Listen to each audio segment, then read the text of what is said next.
Hi, I'm Bettany Hughes. I study the human story through time, and I'm investigating some of the key questions of life in the time it takes to have a cup of tea, using thousands of years worth of art and culture as my evidence. Now, we live in a world filled with stories, news stories, the latest dramas on TV, and those Instagram stories that keep us scrolling. And I am incredibly lucky because I'm getting to pick the brain of arguably one of the greatest storytellers on the planet, Margaret Atwood, to ask her why as a species we are obsessed with making stories.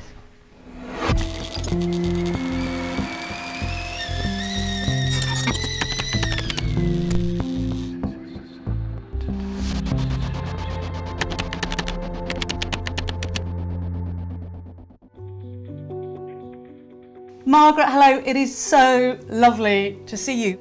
The world has slightly changed since we last saw one another. Changed quite a bit. Yes, I think we were in the last sort of old normal slice of time. What I see as a historian, if you look right back to prehistory, so this is when life is very tough. You really genuinely might be killed at any moment of any day. We know that people were sitting around campfires, sitting in caves, telling stories to one another. A lot of the early stories are what not to do stories. So if you could actually tell people where not to go swimming, they didn't have to test that out themselves and then get eaten by crocodiles. They benefited from information and technology being passed down to them through stories. It's such an old human thing. Kids understand stories before they can talk.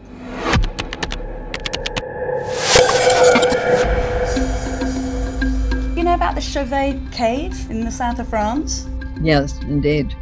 The earliest artworks in the cave have been dated to over 36,000 years ago. And can you see that on your screen? Yes.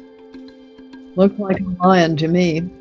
They're big cats, obviously, but they're cats that have been given expressions. So this isn't just a kind of hunting painting.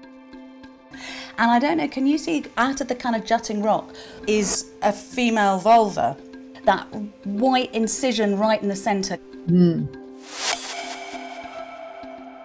But then people have gone back into the cave and they've superimposed that head and body of a bison on the female vulva. So there is clearly some kind of a story being told there. I just think it's so beautiful. Well, you know, Picasso went into one of those caves and he looked all around and he said, "We have learned nothing." Drawing skills were already there.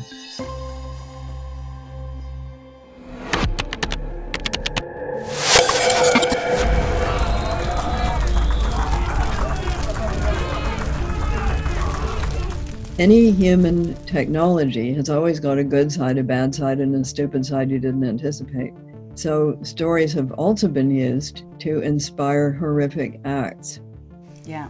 You know, false stories about other people. Oh, these other people are so bad, we have to wipe them out. They've inspired genocides. So it's an edged tool. You know, we can't just go stories good.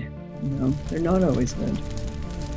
If you're going to be a dictator, that's one of the first things you do. Get rid of the artists because they're going to be critical of you.